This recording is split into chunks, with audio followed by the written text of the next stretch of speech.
back, folks. Chase Valenzuela here with Balls of Fame Pro Shops, coming at you from inside Enterprise Park Lanes with a review of the brand new Storm Summit Peak. This is a pearl version of the original Summit. Overall, this one for me is typically a type of shape that I really like to see. It's a shape I find really usable across blended conditions with a little bit of friction, or late on something that's clipped where the middle finally starts to go a little bit and some of those bigger balls want to get into a roll too quick.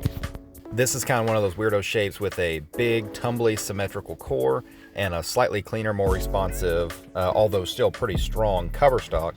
And it's a pretty particular shape that I like to use in that spot, but it's something that really is distinctive and really gives us something new in the line that we don't necessarily have yet. We're going to see this thrown up against some of our current pieces in the line here shortly, but if I was going to compare this to something in relatively recent history, this ball really is reminiscent for me of the original Trend in that it's pretty clean and really smooth and stable and doesn't change direction really quick, but gets through the pins really well. It's just this really nice combination of clean and smooth that is something we've gotten a lot of versions of from Storm over the last few years. Although overall I do feel that the Summit Peak is definitely a healthy step up from the original Trend, both in cover stock strength, meaning how much oil I think the ball could handle and how much oil I think the ball could effectively get across and still pick up and shape the correct way.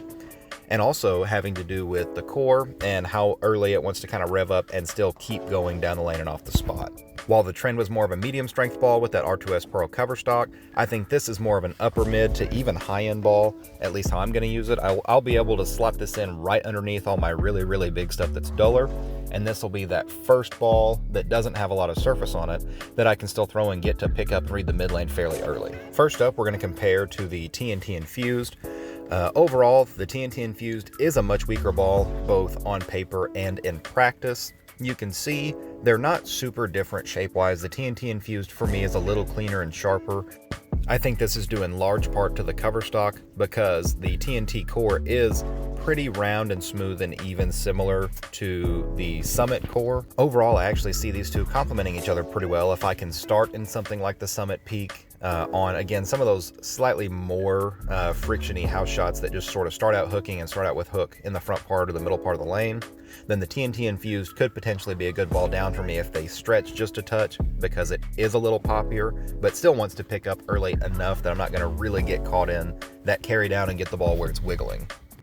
Up next, we have the 900 Global Sublime, and to me, the Sublime is actually a step up from the Summit Peak. It's similarly mid-laney, wants to rev up, wants to get going, keeps its axis really well. These are both AI core balls, and that's what I see out of them, is they rev up, they pick up, and they really keep their axis and continue super nicely.